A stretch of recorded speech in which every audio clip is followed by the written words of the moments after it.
नारायणं नमस्कृत्य नरं चैव नरोत्तमं देवीं सरस्वतीं व्यासं ततो जयमुदीरयेत् नष्टप्रायेषु अभद्रेषु नित्यं भागवत सेवया भगवति उत्तमश्लोके भक्तिर्भवति नैष्टिकी मुखं करोति वाचालं पुङ्गुं लङ्घायते यत्कृपातमहं वन्दे श्रीगुरुं दीनतारिणं परमानन्दं माधवं श्रीचैतन्येश्वरम् ॐ नमो भगवते वासुदेवाय ॐ नमो भगवते वासुदेवाय ओम नमो भगवते वासुदेवाय नमो ओम विष्णुपदाय कृष्ण पृष्ठाय बुद्धे श्रीमदे भक्ति वेदांत स्वामिनिधि नामने नमस्ते सारस्वते देवी गौरवाणी प्रचारिणे निर्विशेष शून्यवादी पाश्चात्य देशधारिणे ओम नमो ओम विष्णुपदाय कृष्ण पृष्ठाय बुद्धे श्रीमदे जयपताक स्वामिनिधि नामने नमो आचार्य पादाय निधाय कृपपदायिने गौरगदामदाय नगर ग्रामधारिणे अज्ञानतिमिरान्धस्य ज्ञानाञ्जनशलाकया चक्षुरुन्मीलितमेन तस्मै श्रीगुरवे नमः श्रीचैतन्यमनोभीष्टं स्थापिनमेन भूतले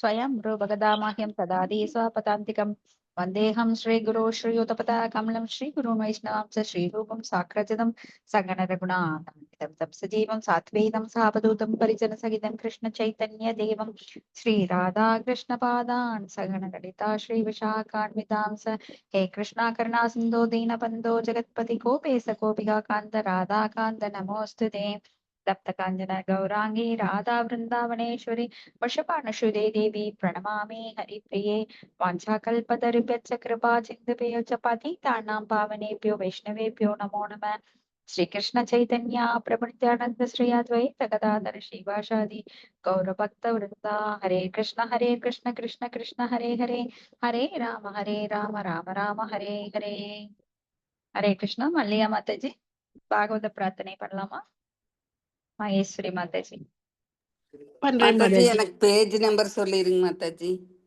ஓகேங்க மாதாஜி இதை முடிச்சுட்டு சொல்றோம். ஓகேங்க. பாகவத பிரார்த்தனை பண்ணுங்க மாதாஜி. சரிங்க.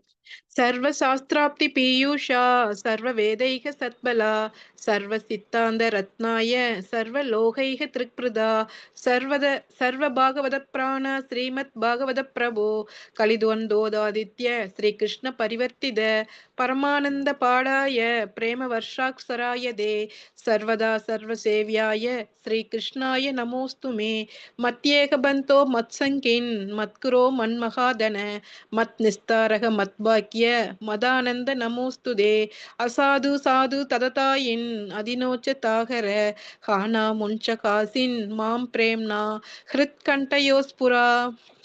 மொழிபெயர்ப்பு. ஓ எல்லா வேத இலக்கியங்களிலிருந்தும் கடைந்தெடுக்கப்பட்ட அமிர்தமே, வேதங்களின் மிக முக்கியமான ஆன்மீக பழமே மற்றும் எல்லா தத்துவங்களின் முடிவுகளான ஆபரணங்களை கொண்டவரே, உலக மக்களுக்கு ஆன்மீக பார்வையை கொடுப்பவர் மற்றும் வைஷ்ணவர்களின் உயிர் மூச்சாக விளங்குபவரே, பகவானே, நீர் கலியுகத்தின் இருளை போக்குவதற்காக உதித்த சூரியன். உண்மையில் நீர் எங்களிடம் திரும்பி வந்த கிருஷ்ணர். ஓ ஸ்ரீமத் பாகவதமே, உங்களுக்கு என் பணிவான வணக்கங்கள். உங்களை படிப்பவர்கள் உன்னத ஆனந்தத்தை அடைவார்கள், ஏனெனில் உங்கள் எழுத்துக்கள் அவர்களுக்கு தூய பக்தி தொண்டை பொழிகின்றது. நீங்கள் பகவான் கிருஷ்ணரின் அவதாரமாக இருப்பதால் எப்போதும் அனைவரும் உங்களுக்கு தொண்டு புரிய வேண்டும். ஓ ஸ்ரீமத் பாகவதமே, ஓ என்னுடைய ஒரே நண்பரே, உடன் இருப்பவரே, என்னுடைய ஆசிரியரே, என்னுடைய மிகப்பெரிய சொத்துமாகவும் விடுவிப்பவராகவும் இருப்பவரே, என்னுடைய மிக நல்ல பாக்கியம் மற்றும் ஆனந்தமாக இருப்பவரே, என்னுடைய மரியாதை கலந்த வணக்கங்களையும் ஏற்றுக்கொள்ளுங்கள். ஓ ஸ்ரீமத் பாகவதமே, புனிதமற்றவருக்கும் புனிதத்தை வழங்குபவரே, மிகவும் வீழ்ச்சியடைந்தவர்களை உயர்த்துபவரே, என்னை எப்போதும் கைவிட வேண்டாம். கிருஷ்ணருக்கான தூய பக்தி தொண்டருடன் எப்போதும் என் இதயத்திலும் தொண்டையிலும் தோன்றுவீராக. அறிவோம் தத் சத். ஹரே கிருஷ்ணங் மாதாஜி. தேங்க்யூ மாதாஜி. தேங்க்யூ மாதாஜி. So yesterday we have been discussing fourth canto, எட்டாவது அத்தியாயம் ஸ்லோகம் 45. மாதாஜி நம்பர் சொல்லுங்க மாதாஜி. Page number 409. என்னோட புக்ல மாதாஜி, மத்தவங்க புக்லயே அதே மாதிரி தானா இல்ல வித்தியாசமா இருக்குங்களா? 362ங்க. 362 362. ஸ்ரீமத் பாகவதம் 10ஆம் காண்டம் பாகம் 4 மாதாஜி. இல்லைங்க 8. ஸ்ரீமத் பாகவதம் 4வது ஸ்கந்தம். அதுல முதல் புத்தகம் 2 பார்ட் இருக்கு. அதுல ஓகே மாதாஜி. அதுல அத்தியாயம் 8. ஓகே மாதாஜி. ஸ்லோகம் 45. நீங்க அதை பார்த்து எடுங்க. பேஜ் நம்பர் மாறி இருக்கு எல்லாருக்கும். என்ன இன்னொரு தடவை சொல்லிருங்க மாதாஜி. சாரிங்க மாதாஜி. காண்டம் 4 அத்தியாயம் 8 ஸ்லோகம் 45 ஓகேங்க. 4.8.45. 4ஆம் காண்டம்ல பாகம் 1 இல்லைங்க மாதாஜி? ஆமாங்க, அத்தியாயம் 8 ஸ்லோகம் 45. Okay okay Mataji. Sorry disturbance இன்னைக்கு ஒரு நாள். Okay okay. His Divine Grace Bhaktivedanta Swami Srila Prabhupada ki jai. प्रसादाभिमुखं सस्वत् प्रचन्नन् पदेन शनं शूनाशं सुप्रभं सारुकपोलं शूरशून्तरम्. हरे कृष्णा. படிங்க மாதாஜி யாராவது. படிக்கிறேங்க மாதாஜி. மொழிபெயர்ப்பு. பகவானின் வடிவழகு இங்கே விவரிக்கப் பெற்றுள்ளது. பகவானின் முகம் அழகும் இனிமையும் அமைதியும் வாய்ந்தது. அவரை காணும் பக்தர்களுக்கு அவரது தோற்றம் ஒருபோதும் மகிழ்ச்சி அளிக்காமல் இருந்ததில்லை. மேலும் அவர்கள் வேண்டும் வரங்களை அள்ளி வழங்குவதற்கு அவர் எப்போதும் ஆயத்தமாகவே இருக்கிறார். அவரது இரு விழிகளும் ஒளி பொருந்தியவை, புருவங்களோ வில் போன்றன. அவரது கூரிய நேரான நாசியும் அகன்ற நெற்றியும் மிகவும் அழகுடையன. தேவர்கள் அனைவரினும் அவர் அழகில் மிக சிறந்தவர் ஆவார். பொருளுரை. பகவான் வடிவத்தினை எப்படி தியானிப்பது என்று இஸ்லோகம் விளக்குகிறது. அருவநிலை தியானமானது தற்காலத்தின் போலி கண்டுபிடிப்பாகும். வேத இலக்கியங்கள் ஒன்றில் கூட அருவநிலை தியானத்தை பற்றிய குறிப்புகள் இல்லை. தியானத்தை பற்றி பகவத்கீதையில் குறிப்பிடப்பட்டிருக்கும் வார்த்தை மத்பர என்பதாகும். இதன் பொருள் என்னை சார்ந்தது என்பதாகும். எந்த ஒரு விஷ்ணுவின் வடிவமும் பகவான் கிருஷ்ணரையே சார்ந்ததே. ஏனென்றால் பகவான் கிருஷ்ணரே உண்மையான விஷ்ணு வடிவமாக விளங்குகிறார். சில நேரங்களில் அருவ பிரம்மத்தை தியானிக்க முயற்சிக்கின்றனர். அது பகவத்கீதையில் அவ்வியக்தம், அதாவது வெளிப்படாதது அல்லது அருவம் என்று குறிப்பிடப்பட்டிருக்கிறது. ஆனால் பகவானே குறிப்பிடுகிறார், பகவானின் அருவநிலை தன்மையில் பற்று வைப்பவர்கள் மிகவும் துன்ப நிலைக்கு ஆளாவர். ஏனென்றால் அருவத்தன்மையின் மீது ஒருவரும் கவனம் செலுத்த முடியாது என்கிறார். துருவ மகாராஜா தியானிப்பதற்காக இங்கே வர்ணிக்கப்பட்டிருக்கும் பகவானின் வடிவத்தை ஒருவர் தியானிக்க வேண்டும். துருவ மகாராஜா இவ்வகையில் தியானித்து அவரது யோகம் வெற்றியடைந்தது பற்றிய குறிப்புகள் பின்வரும் ஸ்லோகங்களில் காண கிடைக்கின்றன. ஹரே கிருஷ்ணங் மாதாஜி. நன்றிங் மாதாஜி. ஹரே கிருஷ்ணா. தேங்க்யூ மாதாஜி. சோ இங்க வந்து நம்ம துருவ மகாராஜாவோட வாழ்க்கையை பத்தி படிச்சுட்டு இருக்கோம். அப்ப துருவ மகாராஜா எப்படி தன் சிற்றன்னையின் கடும் சொற்களால் அவமானப்பட்டு அவங்கள விட பெரிய ராஜ்யத்தை தான் பெற வேண்டும் அப்படிங்கிற நோக்கத்தோட காடு சென்று பகவானை வழிபடணும்னு போறாரு.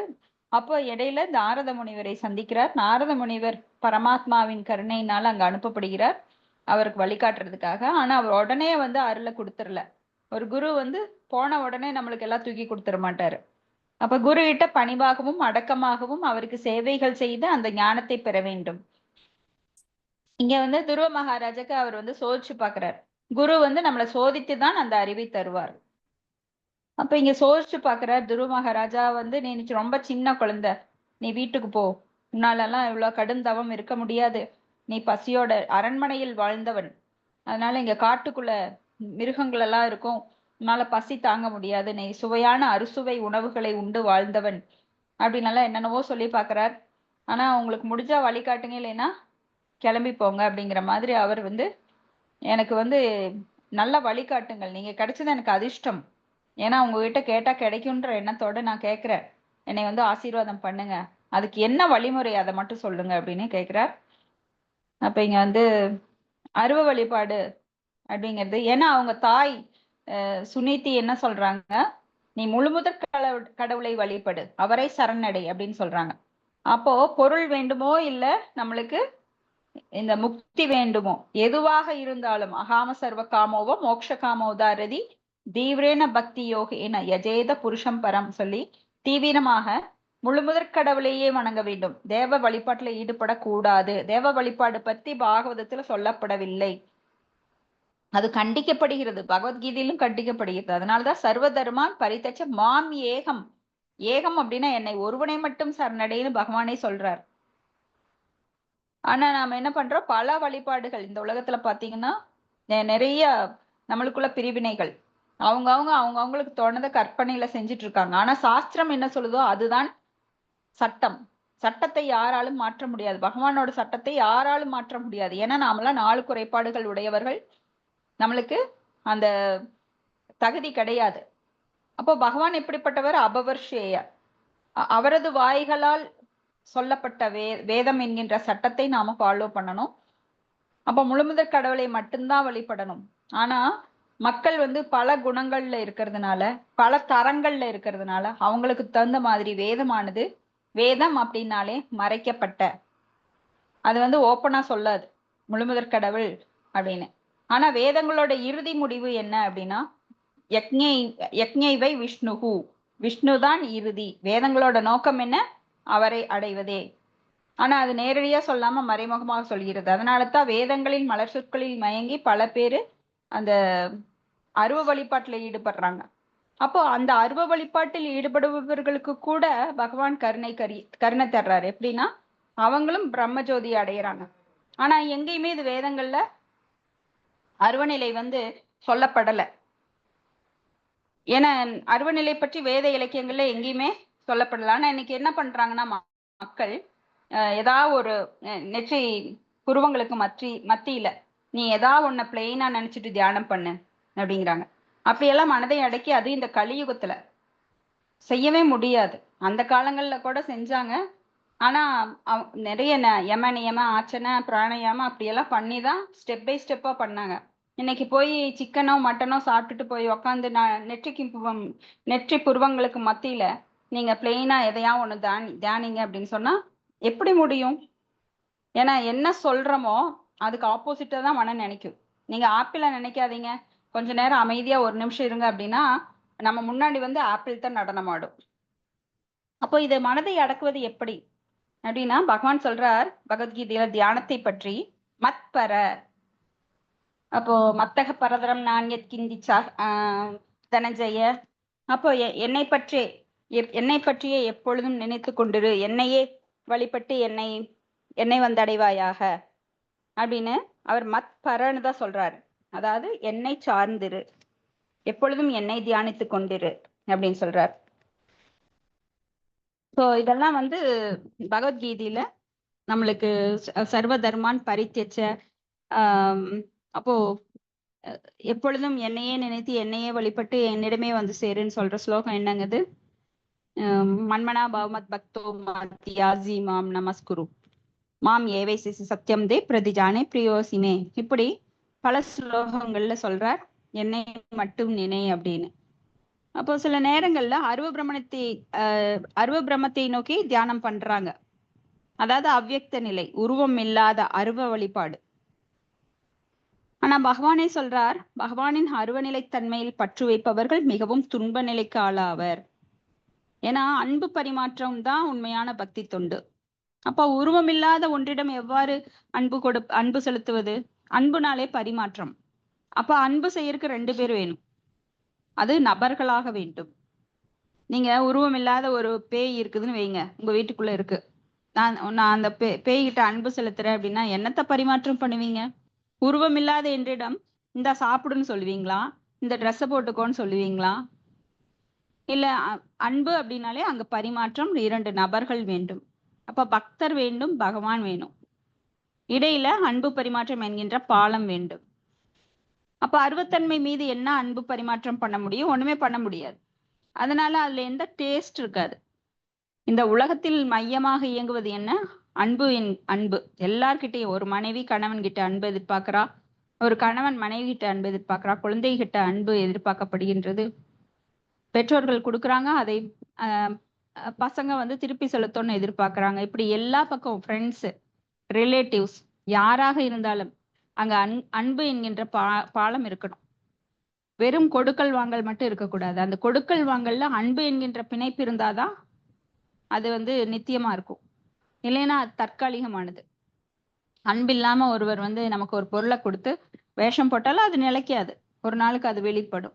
இப்ப பகவான் என்ன எதிர்பார்க்கிற நம்ம கிட்ட? அன்பை. அப்ப நம்ம பகவான் வந்து நாம 1 மடங்கு செலுத்தினா அவர் பல மடங்கு அதை திருப்பி தர்றார். அதுக்காகவே அவர் ஜெகநாதர் பாருங்க, ஜெகநாதர் பலதேவர் சுபத்திரமை 2 கைகளை நீட்டி நீ எப்ப என்கிட்ட திரும்பி வர, எப்ப என்கிட்ட திரும்பி வரேன்னு சொல்லி அவர் கண்கள்ல இமையே கிடையாது. எதனாலனா என் பக்தர்களை நான் மிஸ் பண்ணக்கூடாது, எப்பவும் பார்த்துட்டே இருக்கணும். எந்த பக்தரும் அவர் முன்னாடி போய் மிஸ் ஆகவே முடியாது. ஏன்னா நம்மள அவர் வந்து பார்த்துட்டே இருக்கார். அவர் அன்பு கொண்டு கைகளை நீட்டி தன்னுடைய அன்பை பரிமாறிக்கொண்டு, எப்ப என்கிட்ட வர்ற திரும்பி, என்கிட்ட இருந்து போன நீ என்னை பத்தி நினைக்கிறதே இல்லையா அப்படின்னு கேட்டுட்டு இருக்கார். இப்படி பகவான் வடிவத்தை ஒருவர் தியானிக்கணும். இப்ப துருவ மகாராஜா இப்படி தியானித்து அவரது யோகம் வெற்றியடைந்து பற்றிய குறிப்புகள் எல்லாமே இப்ப மறுபடியும் பார்க்க போறோம். ஸ்லோகம் 46. திருணம் ரமணீயாங்கம் அருணோஷ்டேஷனாதரம் பிரணதாஸ்ரயணம் நிருமணம் சரண்யம் கருணார்ணவம். ஹரே கிருஷ்ணா. படிக்கிறேங்க மாதாஜி. ஹரே கிருஷ்ணா. படிங்க. மொழிபெயர்ப்பு பொருளுரை வழங்கியவர் தெய்வ திரு ஆஷா பக்தி வேதாந்த சிலா பிரபுபாதர் கி ஜெய். நாரத முனிவர் தொடர்ந்து கூறினார், பகவானின் வடிவம் எப்போதும் இளமையானது. அவரது அனைத்து அங்கங்களும் சிறு தவறுமின்றி மிகச் சரியாக வடிவமைக்கப்பட்டிருக்கும். அவரது விழிகளும் இதழ்களும் கால இளம் பரிதினை போல் தோன்றும். சரணடையும் ஆத்மாவிற்கு அவர் அடைக்கலம் தர எப்போதும் தயாராக இருக்கின்றார். அவரை தரிசிக்கும் பாக்கியம் பெற்ற ஒருவன் அனைத்து மங்களங்களையும் அடைகின்றான். சரணடையும் ஆத்மாவை தாங்கிக் கொள்பவராக பகவானே விளங்குகிறார். ஏனெனில் அவர் கருணையின் கடலென்றோ. பொருளுரை. தன்னை விட உயர்ந்தவனிடம் ஒவ்வொருவரும் சரணடைய வேண்டும். இதுவே எப்போதும் நமது வாழ்க்கை நிலையின் இயற்கையாக இருக்கிறது. தற்காலத்தில் நாம் ஒரு தனிநபருக்கோ சமுதாயத்திற்கோ தேசத்திற்கோ குடும்பத்திற்கோ அரசாங்கத்திற்கோ சரணடைய முயற்சிக்கின்றோம். சரணடையும் செயலானது தொடர்ந்து இருக்கிறது. ஆனால் அது நிறைவானதாக இல்லை. காரணம், நாம் யாரை சரணடைகிறோமோ நாம் அடையும் சரணமும் நிறைவானதாக இல்லை. ஆகையினால் நடப்பு உலகில் ஒருவருக்கு சரண் கொடுக்கும் தகுதியும் ஒருவரிடம் இல்லை. அதுபோல் ஒருவன் முற்றிலும் ஒருவனை சரணடைவதும் இல்லை. அவ்வாறு சரணடையும் கட்டாயம் இருந்தால் அப்போது அடைவார். ஆனால் இங்கே சரணடையும் முறையானது தன்னிச்சை பாற்பட்டது. பகவானுக்கும் அதனை ஏற்றுக்கொள்வதற்குரிய தகுதி உடையவராக இருக்கின்றனர். உயிர்களின் இச்சரணாகதியானது பகவானது எழிலும் இளமையும் வாய்ந்த தோற்றத்தினை காணும் பொழுது தானாகவே ஏற்படுகிறது. நாரத முனிவரால் கொடுக்கப்பட்டிருக்கும் விளக்கமானது கற்பனை அன்று. பகவானின் வடிவமானது பரம்பரை முறையில் அறிந்து கொள்ளப்படுவதாகும். மாயாவாதிகள் பகவானின் வடிவத்தை நாம் கற்பித்துக் கொள்ள வேண்டும் என்கின்றனர். ஆனால் நாரத முனிவர் அவ்வாறு கூறவில்லை. மாறாக அவர் ஆதாரபூர்வமான சான்றுகளின் மூலம் பகவானின் வடிவழகினை வர்ணிக்கிறார். அவரே அதற்கு ஆதாரமானவர் ஆவார். எப்படியெனில் அவர் நேரடியாக வைகுண்ட லோகத்துக்கு சென்று பகவானை நேரில் தரிசிக்கும் பாக்கியம் பெற்றவர். ஆகையினால் பகவானின் அங்க அழகினை அவர் வர்ணிப்பது கற்பனையன்று.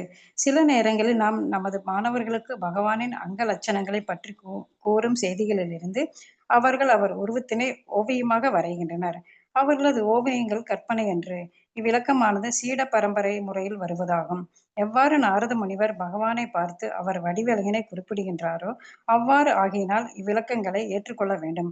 அதற்கேற்ப ஓவியம் வரையப்பட்டால் அது கற்பனை ஓவியம் அன்று. ஹரே கிருஷ்ணா மாதாஜி. நன்றி மாதாஜி. ஹரே கிருஷ்ணா. நன்றி மாதாஜி. இப்போ நாரத முனிவர் இங்க சொல்றார், பகவானின் வடிவம் எப்பொழுதும் இளமையானது. பிரம்மஹம் சம்ஹிதையில கூட பாக்குறோம், நவ யவனம் ச அப்படின்னு. சோ பகவானது வடிவம் பேரழகு வாய்ந்தது. அது வந்து நாம என்னமோ பௌதீக சொற்களால இவ்வளவுதான் வர்ணிக்க முடியும். அதை யார் சொல்ல முடியும் அப்படின்னா நேரில் கண்டவர்கள். இப்ப நேர்ல பார்த்தவங்க, இப்ப அமெரிக்காவை போய் நான் நேர்ல பார்த்திருக்கேன், ரொம்ப அழகா இருக்கு, நீட்டா வச்சிருக்காங்க. சிங்கப்பூர் மாதிரி, சிங்கப்பூர் போய் பார்த்திருக்கிறோம். நேர்ல பார்த்தவங்க சொல்லுவாங்க, சிங்கப்பூர்ல வந்து அவ்வளோ கிளீனா இருக்கும், கட்டடங்கள் பெருசு பெருசா இருக்கு, சுற்றுலா தலங்கள் ரொம்ப அட்ராக்டிவா இருக்கு அப்படின்னு சொல்றாங்க. ஆனா நான் பார்க்கல, அதுக்காக நான் நம்பாம இருக்க முடியுமா? ஏன்னா அவங்க நேர்ல பார்த்தவங்க சொல்றத நான் நம்புறேன். அதுக்காக நான் அந்த ஆர்வத்தை வளர்த்துக் கொள்கிறேன். நானும் சிங்கப்பூர் போகணும், நானும் வந்து பாரிஸ் போகணும், லண்டன் போகணும், யுஎஸ்ஏ போகணும், இப்படி எல்லாம் நாம கற்பனை பண்ணிட்டு இருப்போம். ஆனா அதை நாம நேர்ல போய் பாக்குற வரைக்கும் அவங்க சொல்றதோட அருமை தெரியாது. நேர்ல போய் பார்த்தாதான் அப்பா அவங்க சொன்னதை விட எவ்வளவு அழகா இருக்கு அப்படின்னு நேர்ல பார்க்கும்போதுதான் அந்த அனுபவம் தெரியும். அது போல பகவானுடைய அழகை பலர் சொல்லி நம்ம கேள்விப்பட்டிருக்கோம். அவரது கண்கள் எப்பொழுதும் வந்து அந்த கருவிழிகள் வண்டுகள் சுழலுவது போல அது சுழன்று கொண்டிருக்கும். அவரது விழிகள் எப்போதும் மலர்ந்த மொட்டு மாதிரி, தாமரை இதழ்கள் மாதிரி விரிந்திருக்கும். அவரது கண்களுக்கும் அந்த கண்கள் விரிந்து கொண்டே இருக்குமா. அப்போ அந்த கண்ணுக்கும் காதுக்கும் இடையில சண்டை வருமா. நீ என்ன இவ்வளவு பெருசா வளர்ந்துட்டு இருக்கிற, என்னை டச் பண்ண போற, கொஞ்சம் பேசாமல் இரு, நீ இவ்வளவு பெருசா விரியாத அப்படின்னு சொல்லி. அப்ப கண்கள் வந்து அழகா தாமரை இதழ் போல விரிந்து இருக்குமா.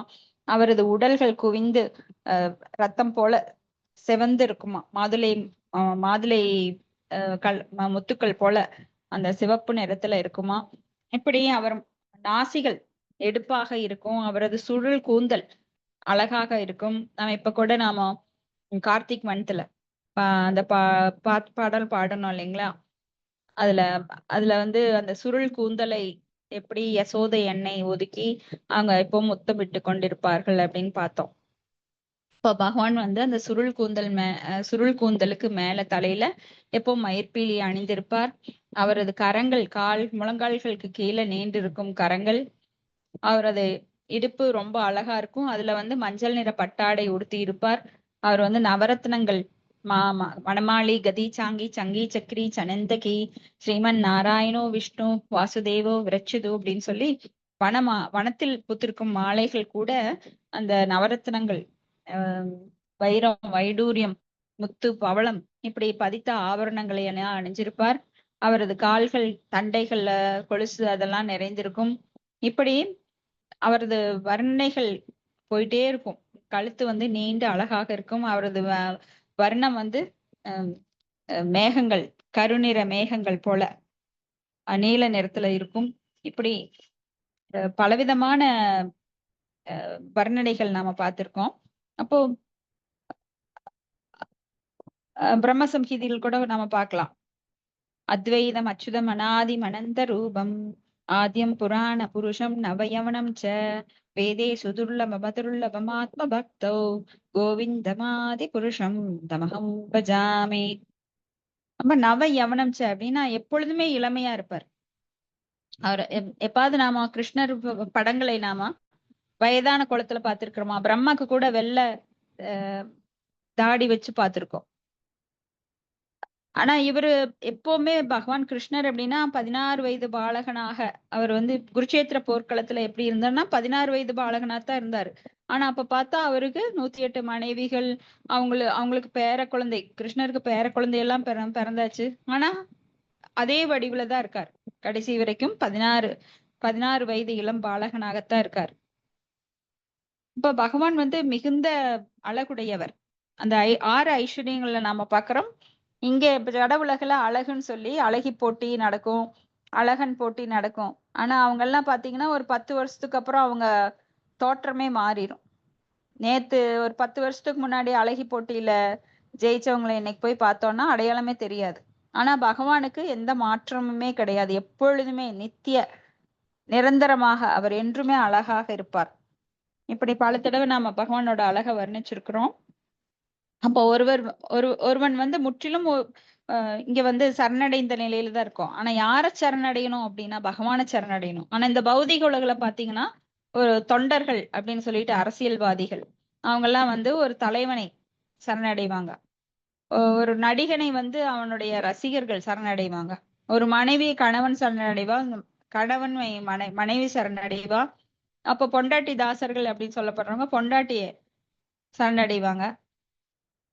இப்படி பல வகைகள்ல ஒருவரை ஒருவர் சரணடைஞ்சிருக்கோம்.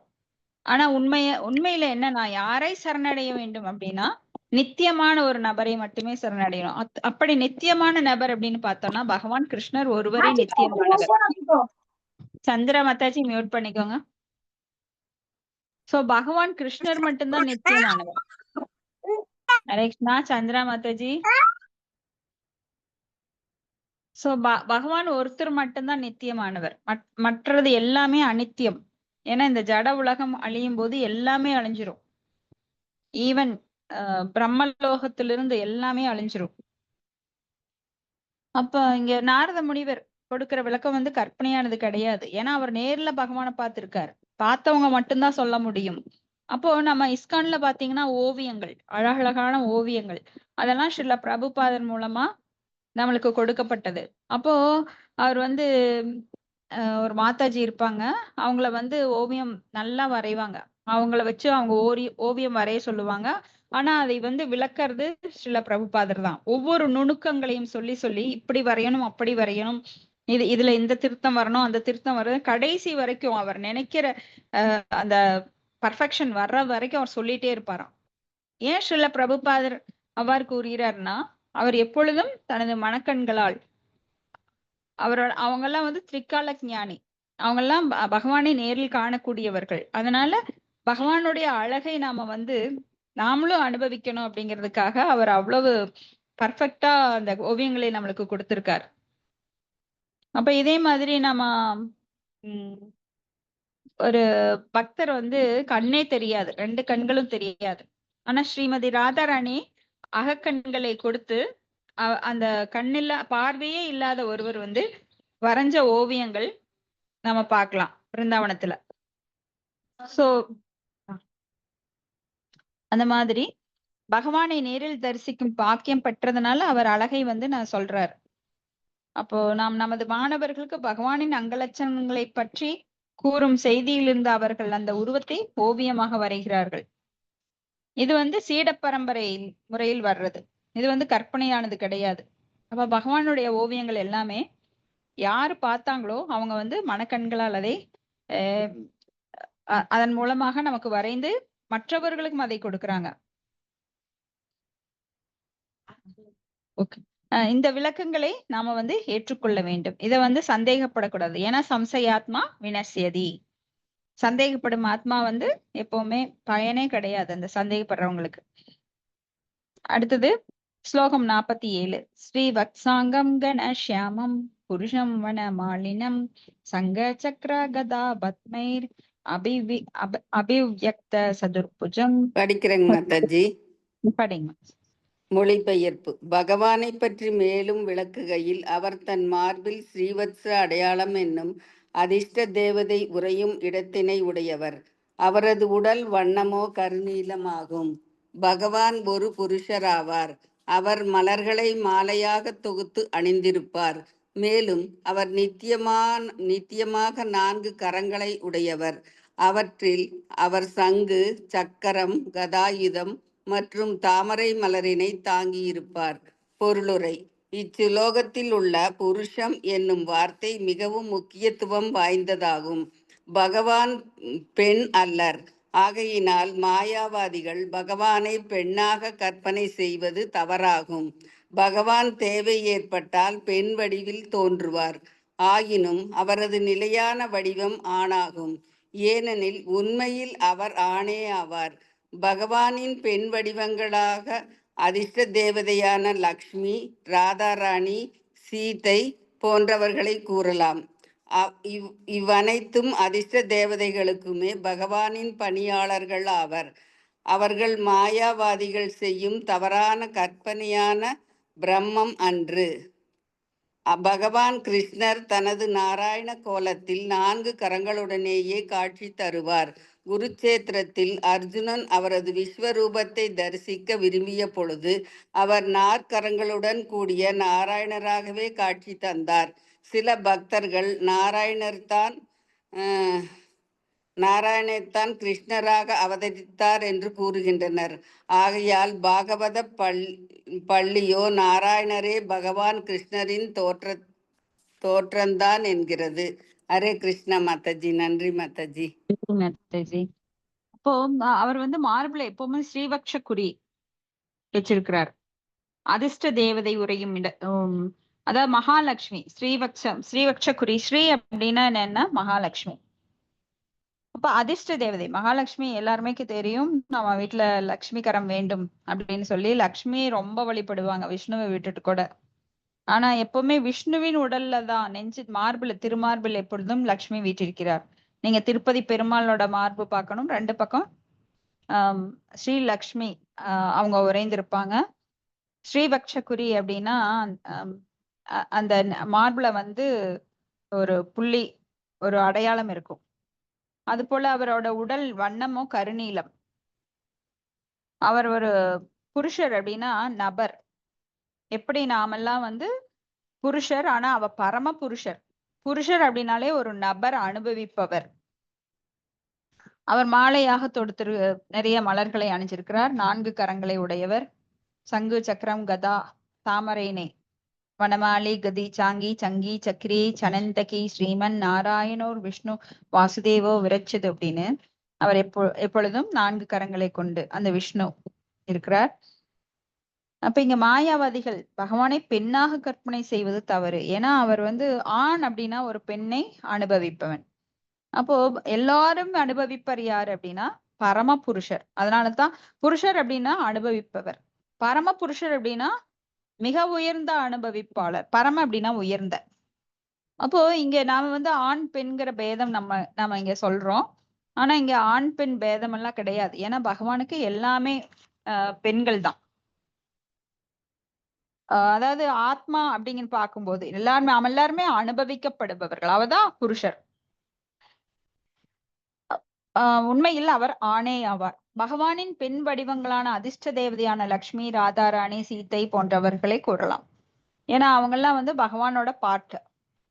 ஆனா நம்மள மாதிரி கிடையாது. நாமெல்லாம் பார்ட் அண்ட் பார்சல். அவங்க எல்லாம் மிக உயர்ந்த அந்தரங்க சக்திகள் அவங்கெல்லாம். அப்ப அனைத்து அதிர்ஷ்ட தேவதைகளுமே பகவானின் பணியாளர்கள். அவங்களுமே பணியாளர்கள். ஏன்னா அவங்க பாத சேவனம். லக்ஷ்மி என்ன பண்றாங்க, எப்போதும் பாத சேவனம் பண்ணிட்டு இருக்காங்க.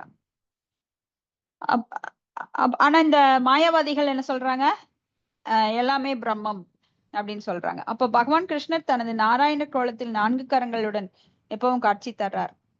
குருட்சேத்திரத்துல அர்ஜுனன் அவரது விஸ்வரூபத்தை தரிசிக்க விரும்பிய போது கூட அவர் 4 கொண்ட நாராயணராக மறுபடியும் காட்சி தர்றார்.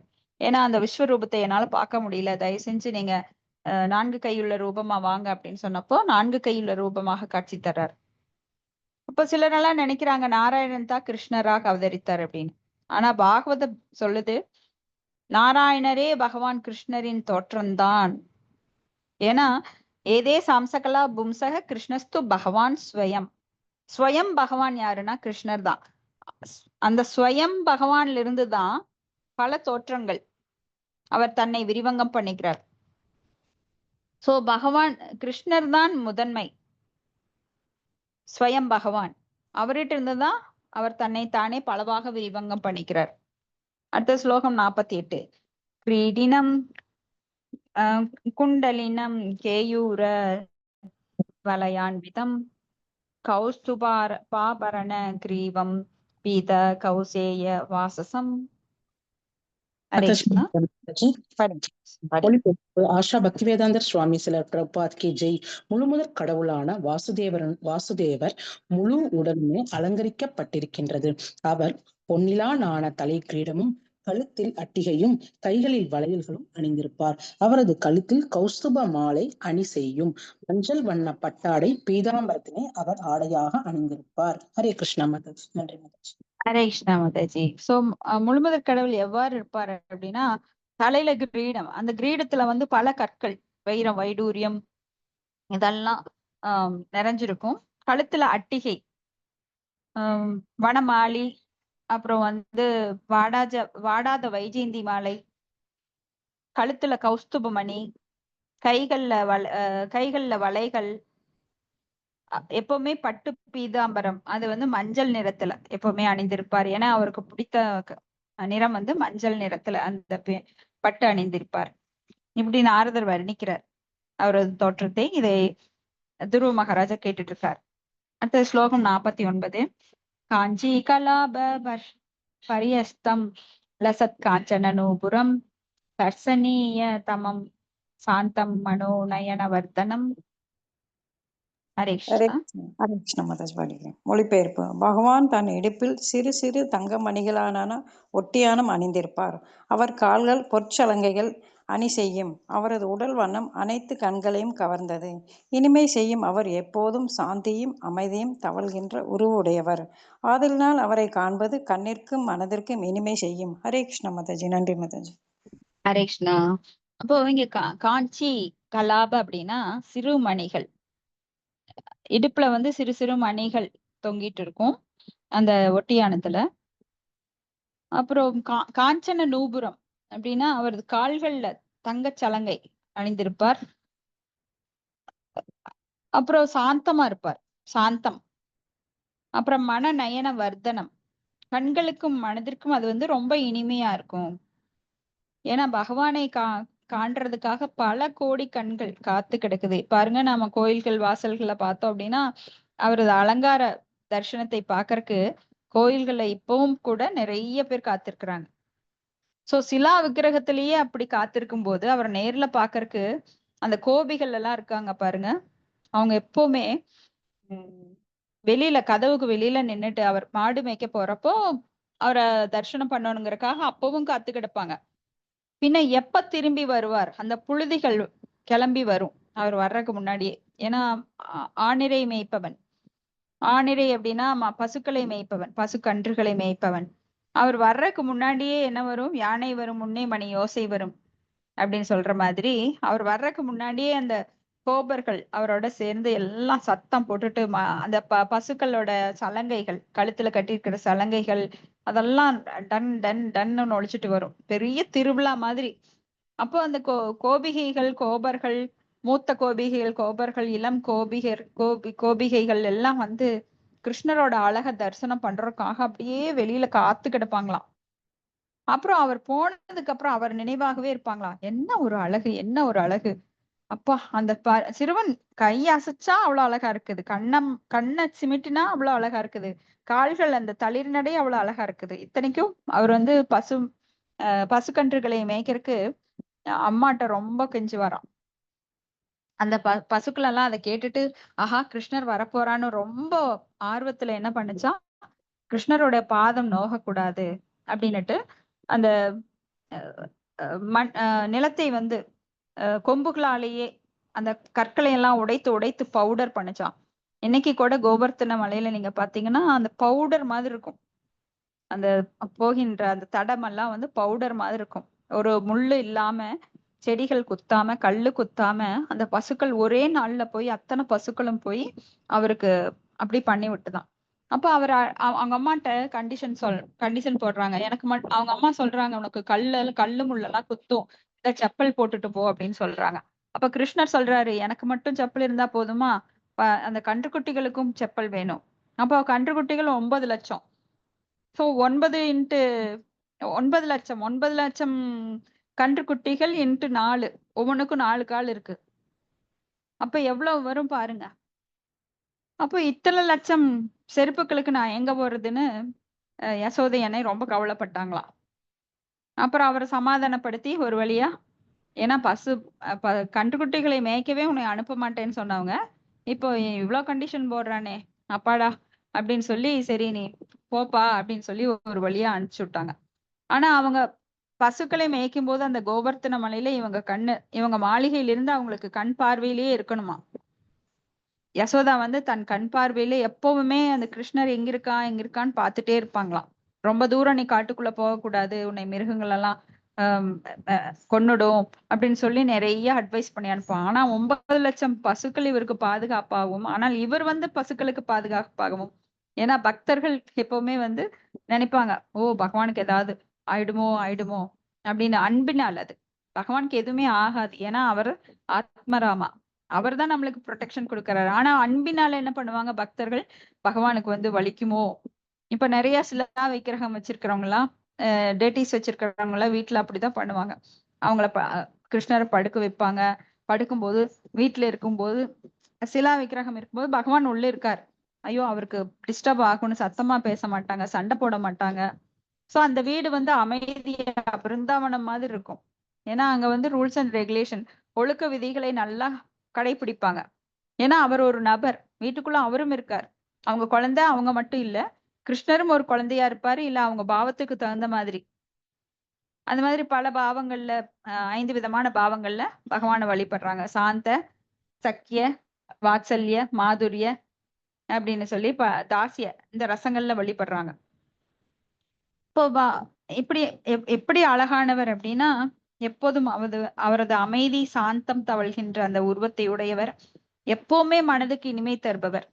ஆகர்ஷநிதி கிருஷ்ணா, ஆல் அட்ராக்டிவ்.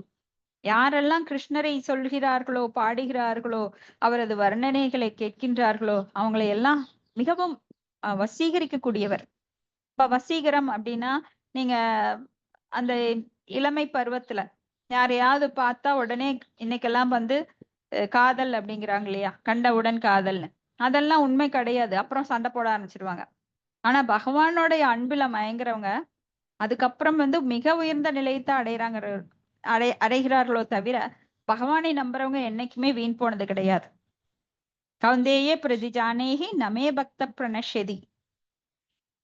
அத வந்து யாரை விட்டு சொல்றார்? அர்ஜுனன் விட்டு சொல்றார். என்னை நம்பினவர்கள் என்றும் கைவிடப்பட மாட்டார்கள். இப்ப பகவானுடைய பெயரை ஒரு முறை உச்சரித்தால் போதும், அவருக்கு முழுமையா சரண்டர் ஆகி ஒரு முறை உச்சரித்தால் போதும், நாம வந்து மிக உயர்ந்த இலக்கை அடையலாம். இப்போ பகவானை பற்றி கேட்பவர்களோ இல்ல சொல்பவர்களோ நாம சங்கீர்த்தனம் பண்றவங்களோ என்னைக்கு வீணானது சரித்திரமே கிடையாது. ஆனா பௌதிகத்துல எத்தனை கோடி லாபம் வந்தாலும் அதனால நம்மளுக்கு நடக்க போறது ஒண்ணும் கிடையாது. அதெல்லாம் சிற்றின்பம். அதனால வீழ்ச்சி தான் வரும். ஆனா ஆன்மீகத்துல நேகாபிக்கிரம நாஸ்தோஸ்தி பிரத்யவாயோனா வித்தியதே சொல்பம் அப்பியசிய தர்மசிய திராயதோ மகதோ பயாத். ஒரு சின்ன நாம சேவை செய்தாலும் பகவானோட நாமத்தை சொன்னாலும் பகவானை பற்றி கேட்டாலும் அது மிகப்பெரிய பலனை தரும். நாம எல்லாரும் எதுக்காக ஏங்குறோம்? பெரிய நன்மை கிடைக்கும்னு ஏங்குறோம். ஆனா எந்த பெரிய இன்வெஸ்ட்மெண்ட் எல்லாம் கிடையாது. நம்ம காதை கொடுக்குறோம், அவ்வளவுதான். நம்ம டைம் வந்து அதுல செலவழிக்கிறோம். அது என்னவாகுது? நம்மளுக்கு பல மடங்கு நன்மையாக பெருகி நம்மளுக்கு கிடைக்கும் போது ஆஹா, இது வந்து எவ்வளவு ஒரு எளிமையான வழி. ஆனா மக்கள் அதை புரிஞ்சிக்காம ஜடத்துல வந்து ரொம்ப கழுத மாதிரி பாடுபட்டு உழைக்கிறாங்க. இங்க நீங்க எல்லாம் ரொம்ப எஃபெக்ட் எல்லாம் போட வேண்டியது இல்ல. வேர்வை வடிய நான் பகவானுக்கு சேவை செய்யறேன் வேண்டாம். சிம்பிளா உட்காந்து அழகா ஒரு ஃபேனை போட்டுட்டு உட்கார்ந்த நிலையில கேட்டுட்டே இருக்கலாம். மனதை மட்டும் கொடுங்கள். பகவான் எதை எதிர்பார்க்கிறார்? உன்னுடைய பணமோ இல்ல உன்னோட உடல் உழைப்போ கூட வேண்டாம், உன் மனதை எனக்கு கொடு அப்படின்னு தான் கேட்கிறார். சோ ஹனுமன் என்ன பண்ணுவாருன்னா, அவர் இதயத்தில் என்றுமே ராமரை வைத்து வழிபடுறார். அப்போ ஒரு தடவை அவர் தன் இதயத்தை காமிக்கிறார். இதயத்துல பாருங்க யார் இருக்காங்க அப்படின்னு. அப்போ சீதை அவங்க பாக்குறாங்க. இதயத்துல வந்து அவரோட இதயத்துல ராமர் இருக்கார். சோ அவர் இதயத்தை கிழிச்சே காமிக்கிறார். என்னைக்கு அவர் நாம ஜபம் ராம நாம ஜபம் செஞ்சுக்கிட்டு ராம ராம ராமேதி ரமே ராமே மனோரமே சகஸ்ர நாம தத்துல்யம் ராம நாம வரானனே அப்படின்னு யாரெல்லாம் அவர் மட்டும் ஜபிக்கிறது கிடையாது. யாரெல்லாம் ராமநாமம் சொல்கிறார்களோ அவங்க பக்கத்துல போய் உட்காந்துக்கிறார். சூட்சுமமாக யாரெல்லாம் ராமநாமம் சொல்றாங்களோ அங்க போய் அவர் உட்கார்ந்துக்குவார். எங்கெல்லாம் ராமாயணம் படிக்கப்படுதோ அங்கெல்லாம் ஆஞ்சநேயர் இருப்பார். இப்படியே அவர் வந்து ராம பக்தனாக தாசனாக இருந்தார். சோ அடுத்தது ஸ்லோகம் 50. பத்யாம் நகமணி ஸ்ரேண்யா விலசத்யாம் சமர்ச்சதாம் ஹிருத்பத்ம கர்ணிகா திஷ்ணம் ஆக்ரம்யாத்மனி அவஸ்திதம். ஹரே கிருஷ்ணா. ஹரே கிருஷ்ண மாதாஜி. உண்மையான யோகி தனது இதய தாமரை இதழ்களின் அடுக்கின் மீது நிற்கும் பகவானின் உன்னத தோற்றத்தினை தியானம் செய்வார். அவரது தாமரை திருவடிகளின் விரல் நகங்களை பொன்னை போல் மின்னும் தன்மையான. ஹரே கிருஷ்ண மாதாஜி. நன்றி மாதாஜி. ஹரே கிருஷ்ணா. அப்போ இதய தாமரை இதழ்கள் அடுக்கின் மீது பகவானின் உன்னத தோற்றத்தை தியானம் செய்வாங்க எல்லாம். ஏன்னா பகவான் இதயத்துல என்னவா இருக்கார்? பரமாத்மாவாக இருக்கிறார். அந்த பரமாத்மா விஷ்ணு 3 இன்ச்சு நம்ம கூட பார்த்திருப்போம். கருவிலேயே வந்து அவர் பரிஷித்து மகாராஜாக்கு தர்சனம் கொடுத்தார். பரிஷித்து மகாராஜாவை அஸ்வத்தாமன் கொல்ல முயலும் போது, பிரம்மாஸ்திரம் கொண்டு கொல்ல முயலும் போது அவர் வந்து அதை தடுக்கிறதுக்காக உள்ள பரமாத்மாவாக இருக்கின்ற அந்த விஷ்ணு சங்கு சக்கரம் கதை தாமரை அதை கொண்டு 4 கரமுள்ள விஷ்ணுவின் வடிவத்துல அந்த கர்ப்பத்தை சுற்றி சுத்தி வந்தார் சுபத்திரையோட வயிற்றுல. அது மாதிரி இங்க வந்து இதய தாமரை யாரெல்லாம் தியான யோகம் பண்றாங்களோ அவங்க உள்ள இருக்கிற பரமாத்மாவை அந்த இதய தாமரை மேல நிக்கிற அந்த உருவத்தை 4 கரமுள்ள விஷ்ணுவின் உருவத்தை தியானம் பண்ணுவாங்க. அதாவது உள்ள இருக்கிற விஷ்ணுவை நோக்கி உள்நோக்கி தியானம் பண்ணுவாங்க. அப்போ அவரது தாமரை திருவடிகளில் இருக்கிற நகங்கள், அந்த நெகக்கண்கள்ல வந்து அந்த வெளிச்சம், அப்படியே பீரிட்டு விழுமா. அப்போ கோபிகள் எல்லாம் எல்லா கோபிகளும் அவரது அங்கங்களை முழுமையா பார்க்க முடியாதாம். ஏன்னா ஒரு அங்கத்தை கண்டால், கண் கண்டால் கண்ணையே கண்டேன், கால் கண்டால் காலையே கண்டேன் அப்படின்னு ஒவ்வொரு அங்கங்களை பார்ப்பவர்கள் அதுல அப்படியே மெய்மறந்து போயிருவாங்களாம். ஏன்னா பகவானுடைய அழகு ஒவ்வொரு ஒவ்வொரு பார்ட்லயும் அவங்க வச்ச கண் வாங்காம பார்ப்பாங்களாம். அப்ப முழு உருவத்தை யாராலையும் தரிசிக்க முடியாதாம். ஸ்ரீமதி ராதாராணி மட்டும்தான் முழுசா தரிசிப்பாங்களாம். ஏன்னா அவருக்கு மரத்து மேல உட்காந்து காலை தொங்க போட்டிருப்பாராம். அப்ப அந்த ஒளி பீரிட்டு வருமா. எப்படி அவரது தாமரை கால்களில் இருந்து அந்த ஒளியானது அப்படியே அவ்வளவு தூரம் சூரியனை போன்று அவ்வளவு வெளிச்சமா இருக்குமா. அப்போ ஒரு கோபிகை போய் அவர் கால் பாதங்களை பார்த்துட்டு அப்படியே அதுலயே மயங்கி நின்றுவாளாம். இப்படி ஒவ்வொரு கோபிகளும் ஒவ்வொரு அங்கத்துல மயங்கி அப்படியே அதைத்தான் பார்க்க முடியுமோ தவிர முழு கிருஷ்ண ரூபத்தை அவங்களால பார்க்க முடியாதான். அந்த அளவு பகவான் அழகானவர். அவரது தாமரை பாதங்கள் எப்பொழுதுமே முனிவர்களாலும் யோகிகளாலும் போற்றப்படுகின்றது. அப்போ பகவானே நினைச்சாராம், அப்படி என்னதான் இருக்கு என் பாதத்துல அப்படின்னு சொல்லிட்டு அவர் ஆளிலை அந்த ஆளிலையில படுத்துக்கிட்டு அந்த குழந்தை கிருஷ்ணன் என் கால்ல என்னதான் இருக்கு, எல்லாரும் என்னோட தாமரை பாதங்களை போற்றுறாங்க, அதுல சரணடைறாங்க அப்படின்னு சொல்லிட்டு அவர் தன்னுடைய விரலையே எடுத்து வாய்க்குள்ள வச்சுட்டாராம். அப்போ முனிவர்கள் அந்த யோகிகள் பக்தர்கள் எல்லாம் சொன்னாங்களாம், கிருஷ்ணா அது உனக்கு தெரியாது, அது எங்களுக்கு தான் தெரியும் அப்படின்னு சொல்லி. சோ பகவான் தனது பெருமையே அறியாதவர். அந்த அளவு அவரு அடக்கமானவர். நாமெல்லாம் ஒரு சின்ன துரும்பு கிடைச்சிட்டா போதும், ஒரு சின்ன ஒரு பெருமை கிடைச்சிட்டா போதும், நாமெல்லாம் துள்ளி ஆடுவோம். ஆனா பகவான் அந்த துறவு அப்படிங்கிற ஐஸ்வர்யம் அவர்கிட்ட எல்லளவு கூட கர்வம் கிடையாது, பொறாமை கிடையாது. நம்ம கிட்ட இருக்கிற அந்த பௌதிக தன்மையிலிருந்து அவர் விடுபட்டவர். அதனாலதான் அவர் திவ்யமானவர். நம்ம கிட்ட காம, குரோத, லோபம், மோகம், மதம், ஆச்சரிய இப்படி பல அசுத்தங்கள் இருக்கு. ஆனா பகவான்கிட்ட ஒரு சின்ன ஒரு கடுகளவு கூட கிடையாது. ஏன்னா அவர் தூய்மையானவற்றில் தூய்மையானவர். அதனாலதான் எப்பவுமே அவரை பத்தி சொல்லிட்டே இருக்கோம், பாடிட்டு இருக்கோம், கேட்டுட்டு இருக்கோம். ஏன்னா அந்த குணங்கள் நாம திரும்ப திரும்ப பேசும்போது நாமும் தூய்மை அடைவோம். நாம தூய்மை அடையறதுக்கு இது ஒண்ணுதான் வழி. ஏன்னா பகவானை பற்றி பேசுறதுனால நாம விடுதலை அடைவோம். எல்லாருமே விடுதலைத்தான் விரும்புறோம். ஜெயிலுக்குள்ள இருக்கோம், என்னை எப்படா இங்க இருந்து விடுதலை பண்ணுவாங்க. இந்த உடல்ல நம்ம கட்டுண்டு கிடக்குறோம். இந்த உடல் என்கிறதுதான் நமக்கு அவ்வளவு துன்பம் தருது. அப்ப இதுல இருந்து விடுதலை அடையணும்னா இதை தவிர வேற வழியே கிடையாது. பகவானை சரணடைந்து அவர்கிட்ட அன்பை, பக்தி தொண்டை ஏற்படுத்தி கொண்டு நாம விடுதலை அடையணும். அடுத்தது ஸ்லோகம் 51. ஸ்மயமானம் அபித்யாயேத் சானுராகவா லோகனம் நியதேனைக பூதேன மனசா வரதர்ஷபம். ஹரே கிருஷ்ணா. ஹரே கிருஷ்ணா மாதாஜி. படிக்கிறாங்க.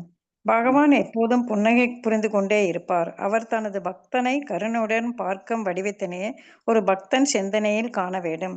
இவ்வழியிலே தியானிப்பவன் அனைத்து வரங்களும் அருளும் முழுமுதற் கடவுளை காண வேண்டும். பொருளுரை. இது தொடர்பு வார்த்தை முக்கியம். தனது தியான பயிற்சி வேண்டும் என்று அது குறிப்பிடப்படுகிறது. முழுமுதல் கடவுளை தியானிக்கும்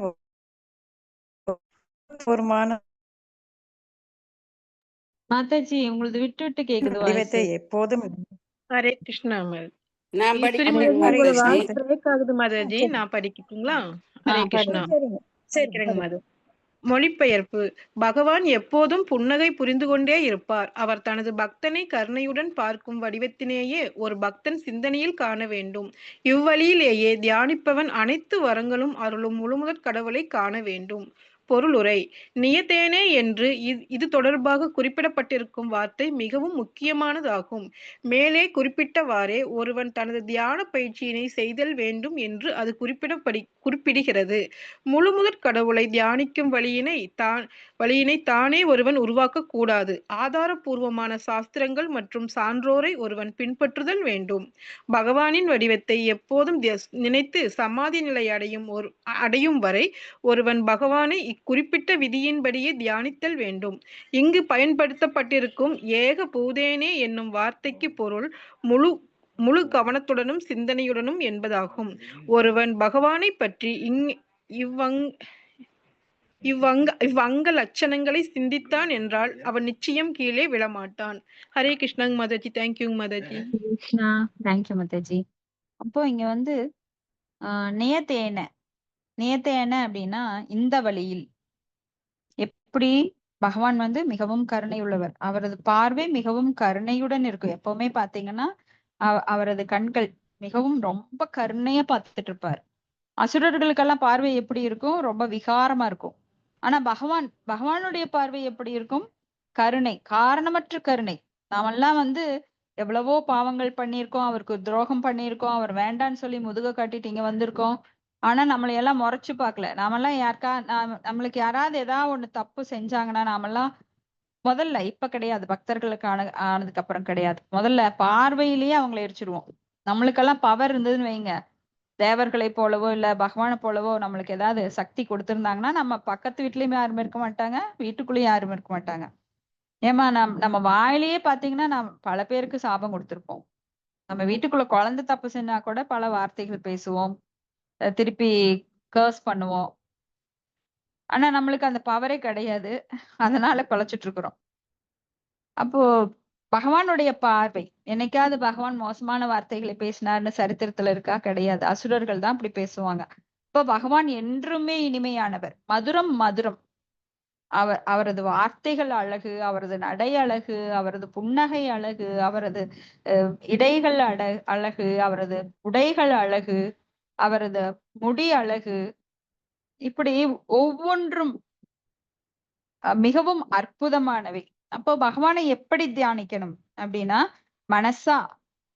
மனசா வர்த்தஷபம், பூதேன மனசா வர்த்தஷபம், சீரிய பூதேன அப்படின்னா சீரிய கவனத்துடன் மனதில் நாம வந்து, ஏன்னா மனக்கண்ல தான் நம்ம பார்க்க முடியும், புறக்கண்களால பார்க்க முடியாது. பகவான் நம்ம முன்னாடி தோன்றுனா நம்ம கண்கள் வந்து அவிஞ்சு போயிரும். ஏன்னா அவர் கோடி சூரிய பிரகாசம் உடையவர். அவரது திவ்யமான தோற்றத்தை இந்த ஜடக்கண்களால் காணவே முடியாது. அப்போ மனக்கண்களால் நாம வந்து அவரை எப்பொழுதும் கவனத்துடன் சிந்தனை செய்து கொண்டிருக்க வேண்டும். முழு கவனத்துடன் சிந்தனையுடனும் அவரை பார்த்துட்டே இருக்கணும். அப்போ நாம பேசணும் இல்லைங்களா, நேத்து இந்திர கோபம் அப்படிங்கிற ஒரு வண்டு என்ன பண்ணும், தன்னுடைய கூட்டுக்குள்ள அந்த பூச்சியை கொண்டு வந்து அடைச்சு ஒரு கடிக்கும். அது கடிக்கிறது வந்து மரண வேதனையை ஏற்படுத்தும். இப்ப நம்மளுக்கே வந்து ஒரு தேனீ அது வந்து ஒரு கொட்டிட்டு போச்சுன்னா எப்படி இருக்கும்? வலி பயங்கரமா இருக்கும். அப்போ அந்த சின்ன பூச்சியை கொண்டு வந்து அடைச்சு கூட்டுக்குள்ள அது கொட்டிட்டு போகும். அப்புறம் மறுபடியும் எங்கேயாவது சுத்திட்டு வந்து மறுபடியும் ஒரு கொட்டும். அப்ப அந்த பூச்சி வந்து துடிக்குமா, உயிர் போற வலி. அப்போ அது வந்து மறுபடியும் எப்ப வரும், எப்ப கொட்டும் அப்படின்னு அந்த வண்டையே நினைச்சிட்டே இருக்குமா. அது வந்து தியானம். அப்ப என்ன ஆகுது, அந்த பூச்சி வண்டினோட வடிவத்தை அது பெற்று விடுகிறது. இது வந்து சயின்டிஸ்ட் கூட ஆச்சரியமா இருக்கு. சோ அது எப்படி தியானத்தினால அது வந்து எதை நினைக்கிறதோ அதுவாகவே மாறுகிறது. அது போல சயின்டிஸ்ட் கூட டெஸ்ட் பண்ணிருக்காங்க.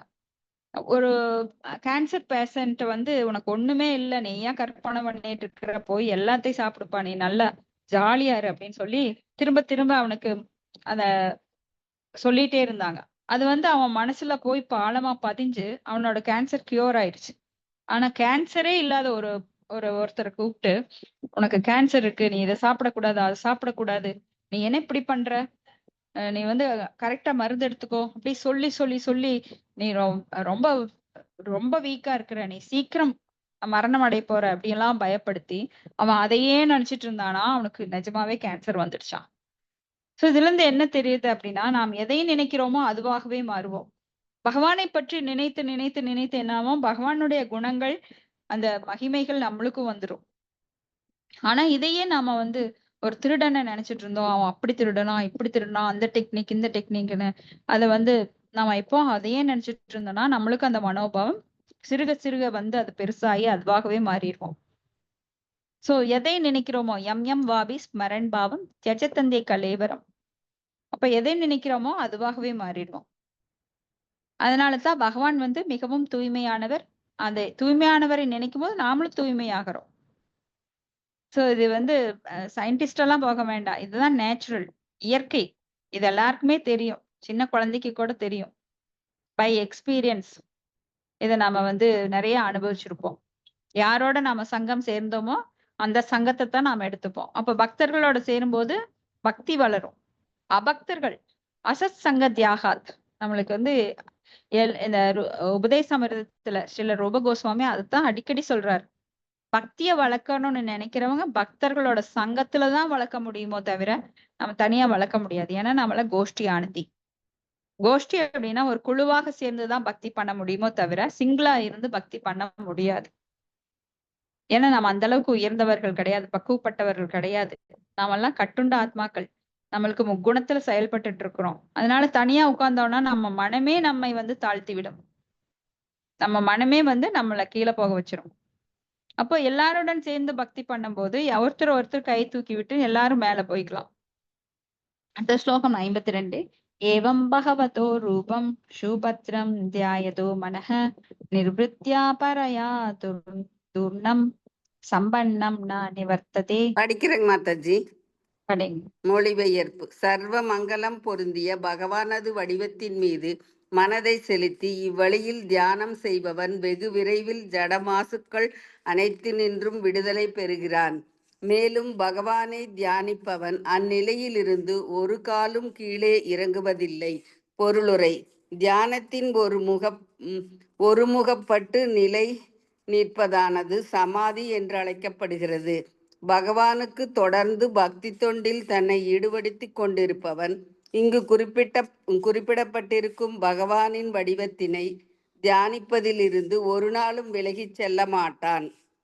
அர்ச்சனை மார்க்கம் அல்லது பக்தி பாதை என்று பாஞ்சராத்ரா முறை குறிப்பிடப்படுவது போல் கோவிலில் உள்ள தெய்வ மூர்த்தத்தை வணங்கி பக்தி தொண்டு செய்வது பகவானை பற்றி சிந்தனையின் ஒரு பக்தனை தொடர்ந்து இருக்கச் செய்கிறது.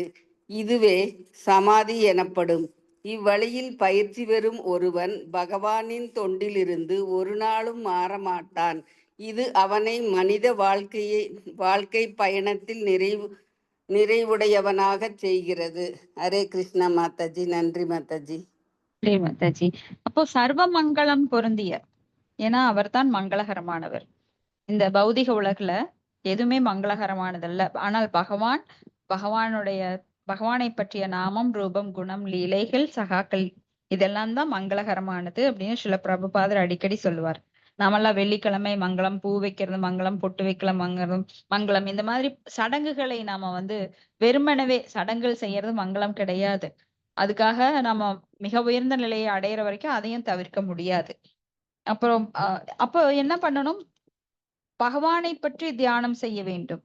அதுதான் ஜட மாசுக்களிலிருந்து நம்மை விடுதலை செய்யும். இது ஒரு வழிதான் இருக்கு. ஹரே நாம ஹரே நாம ஹரே நாம இவ கேவலம் கலவு நாஸ்தியேவ கதிரண்யதா அப்படின்னு சொல்லி, அப்போ பகவானுடைய அழகு இங்க வர்ணிக்கப்படுகிறது. அந்த அழகுல நாம வந்து எப்போ மனதில் நிறுத்தி அந்த பகவானோட வடிவத்தையே தியானம் பண்ணணும். அப்போ அதை என்ன நிலைக்கு கொண்டு போகும்? சமாதி நிலை. சமாதி அப்படின்னா இந்த பௌதிக பாதிப்புகளிலிருந்து நாம வந்து எந்த ஒரு தொந்தரவும் நம்மளுக்கு கொடுக்காது. சமாதி நிலையில புறச்செயல்களுக்கு அவ்வளவு இம்பார்ட்டன்ஸ் கிடையாது. புறத்துல வந்து எப்பொழுதுமே அமங்கலம் தான் நடந்துட்டு இருக்கும். நம்ம கண்ணு முன்னாடி பாடுங்க, பௌதிகவாதிகள் ஓடுறாங்க, ஏதாவது ஒண்ணு செய்யறாங்க, அரசியல்வாதிகள் பேசுறாங்க, மற்ற எல்லாமே நடந்துட்டே இருக்கும். ஆனா அந்த புறச்செயல்களில் இருந்து நமக்குள் ஆழ்ந்த தியானத்தில் இருக்கும்போது சமாதி நிலையை அடைந்து நாம பகவானை தரிசிக்கக்கூடிய பாக்கியத்தை நாம பெறலாம். அப்ப இங்க வந்து நம்மளுக்கு பாஞ்சராத்திர முறை அப்படின்னு சொல்லி நாரதர் கொடுத்திருக்கார். அப்போ தெய்வ மூர்த்தங்களை எவ்வாறு வழிபடுவது அப்படின்னு. அப்ப பகவானை பற்றிய சிந்தனையில ஒரு பக்தன் இருக்க செய்யறதுதான் சமாதி. அப்படி சமாதி நிலைக்கு வரும்போது அவன் எந்நாளும் பக்தி தொண்டை விடுவது கிடையாது. அந்த வாழ்க்கை பயணம் அவன் எப்ப நாமெல்லாம் இங்க வந்து ஒரு சுற்றுலா மாதிரி இங்க வந்துட்டோம். பௌதிக உலகுக்கு யாத்திரை வந்திருக்கிறோம். ஆனா யாத்திரை போனவன் என்ன பண்ணணும்? தன் சொந்த இடத்துக்கு திரும்பி வரும்போதுதான் அப்பாடா, யாத்திரையில எத்தனை நம்ம கஷ்டங்கள் அனுபவிச்சோம், ஒரு பக்கம் தண்ணி கிடைக்கல, ஒரு பக்கம் வந்து உட்கார்றக்கு இடம் கிடைக்கல, ஒரு பக்கம் படுக்கறக்கு இடம் கிடைக்கல. அந்த இடங்கள் எல்லாம் கொசுக்கடி. இங்க கல்லும் பாறையும் இருந்தது. ஆனா யாத்திரை முடிச்சுட்டு சொந்த வீட்டுக்கு வந்தோன்னா அப்பாடா அப்படின்னு ஓய்வு எடுக்கிறோம். அப்புறம்தான் முழு மன நிறைவு வருது. அப்போ நாமெல்லாம் தெரிஞ்சோ தெரியாமலோ இந்த ஜட உலகுக்கு யாத்திரை வந்திருக்கோம். ஆனா யாத்திரையை முடிக்கணும். எப்படியாவது முடிக்கணும். பல கோடி வருடங்கள் ஆயிடுச்சு, பல ஜென்மங்கள் ஆயிடுச்சு. ஆனா நம்ம சொந்த இடம் எங்க? ஆன்மீக உலகம். அங்கிருந்துதான் எப்படியோ இங்க விழுந்துட்டோம். ஆனா இங்க வந்து நம்மளுக்கு அந்த எக்ஸிட் கேட்டு தெரியல. எந்த இடத்துல போய் எப்படி முடிக்கிறது? சுத்திட்டே இருக்கிறோம். குண்டு சட்டியில குதிரை ஓட்டுற மாதிரி. இந்த தவளை வந்து கிணத்து தவளை மாதிரி. இதுதான் உலகம்னு சொல்லி நாம நினைச்சிட்டு இருந்தோம். ஆனா இப்போ நமது அகக்கண்ணை திறந்து நமது குருவானவர் பாகவதம் மூலமாகவும் பகவத்கீதை மூலமாகவும் நம்ம அகக்கண்ணை திறந்து விட்டுருக்கார். இது அல்ல, இது இருட்டானது இந்த உலகம். நான் உனக்கு ஒரு லைட்டா இருந்து உனக்கு வெளிச்சம் தர்றேன், வா என் பின்னாடி வா அப்படின்னு சொல்லி அவர் பாதை காட்டுறார். அப்போ ஒரு பறவைகள் கூட்டம் பறக்கும் போது அந்த குருவான பறவை முன்னாடி போவார். ஆனா பின்னாடி நாம என்ன பண்ணணும்? தொடர்ந்து பயணிக்கணும். ஆனா ஓய்வு எடுத்துக்கிறேன்னு சொல்லி ஒரு இடத்துல போய் நம்ம ஒரு மரத்துல உட்காந்துட்டோம் அப்படின்னா நம்மளுக்கு அந்த பாதை கிடைக்காது. ஏன்னா எல்லாரும் போயிருவாங்க. கூட இருக்கிறவங்க எல்லாம் போறாங்க, நான் மட்டும் ஓய்வு எடுத்துட்டு உட்காந்துட்டு அப்படின்னா மறுபடியும் இந்த ஜட உலகத்துல பிறப்பு, இறப்பு, முதுமை, நோய், அத்தியாத்மிக, ஆதி பௌதிக, ஆதி தெய்வீகா அப்படிங்கிற சிக்கல்ல தொடர்ந்து இருக்க வேண்டி நேரிடும். அதனால குரு வந்து நம்ம இறக்கையை அவர் அடிக்க முடியாது. என்னோட இறக்கையை நான் தான் அடிச்சு அவர் பின்னாடி பறக்கணும். குரு வந்து ஓரளவுக்கு தான் வழிகாட்ட முடியுமே தவிர எல்லாமே அவர் செய்ய முடியாது. சோ நமக்கு கொடுக்கப்பட்ட சிறு சுதந்திரத்தை துஷ்பிரயோகம் பண்ணாம நம்ம குரு காட்டுகின்ற அந்த வழியில, ஏன்னா அவர் ஞானத்தை நம்மளுக்கு கொடுப்பவர். சைத்திய குரு நேத்து படிச்சோம் இல்லைங்களா? சைத்திய குரு அப்படின்னா நம்ம மனசுக்குள்ள இருக்கிற பரமாத்மாவே நமக்கு வந்து வழிகாட்டுகின்றார். ஒரு குரு அமையாத போது அவரே உள்ளிருந்து நமக்கு சொல்றார், நீ இங்க போ, வழிகாட்டுறார். இந்த கோயிலுக்கு போ, நீ இன்னைக்கு ஒருத்தனை பாக்கறதுக்கான வசதி செய்யற, அவங்க சொல்படி நீ பக்தி தொண்டு பண்ணு, உன பாகவதம் படி, பகவத்கீதை படி, இப்படி நிறைய அறிவுரைகளை நமக்கு உள்ளிருந்து கொடுக்கிறார். இது நிறைய பேருக்கு எக்ஸ்பீரியன்ஸ் இருக்கும். அப்ப இதன் மூலமா நாம பக்தி தொண்டு செய்து இந்த மனித வாழ்க்கை பயணத்தை நிறைவு செய்யணும். ஏன்னா யாத்திரை என்னைக்குமே முடிக்கணும். நம்ம வந்து வெளி இடத்துல எங்க போனாலும் என்ன பண்ணுவோம்? உடனே நம்ம வீட்டுக்கு போகணும். ஒரு வாரம் ஆச்சு, 10 நாள் ஆச்சு, ஒரு மாசம் ஆச்சு, நம்ம சொந்த வீட்டுக்கு போனாதான் நிம்மதி. இப்ப சுகந்தி மாதாஜி கூட மகா வீட்டுல இருந்துட்டு வந்தாங்க வெளிநாட்டுல. ஆனா திரும்ப சொந்த இடத்துக்கே வந்துட்டாங்க. ஆனா சொந்த இடத்துக்கு வந்து அவங்க கொஞ்சம் பீஸ்ஃபுல்லா இருப்பாங்க இல்லைங்களா மாதாஜி? அது மாதிரி நாமெல்லாம் வந்து யாத்திரை வந்திருக்கோம். இந்த பௌதீக உலகம் துன்பமயமானது, அதுக்குதான் துக்காலயம் சொல்லப்படுது. சோ இங்கிருந்து நம்ம சொந்த வீடு என்னன்னா ஆன்மீக உலகம். அதுதான் நம்மளோட உண்மையான இடம். அங்க போய் சேர்ற வரைக்கும் கஷ்டம்தான். ஆனா நாமலாம் தவறி விழுந்துட்டோம், பெருங்கடல்ல விழுந்திருக்கோம். ஆனா பக்தி தொண்டு எடுக்கும்போது அந்த பெருங்கடலும் சுருங்கி என்ன ஆகுதுன்னா, ஒரு கன்றுக்குட்டியின் குளம்படியில தேங்கி நிக்கிற தண்ணீரை தாண்டுவது எவ்வளவு எளிதோ அது போல இந்த பக்தி தொண்டினால அதை தாண்ட முடியும். ஹரே கிருஷ்ணா. உங்களது கருத்துக்கள் அல்லது சந்தேகங்கள் இருந்தா விவாதிக்கலாம். யாருக்காவது ஏதாவது கருத்துக்கள் இருக்குங்களா? பாயிண்ட்ஸ் இருந்தா ஆட் பண்ணுங்க.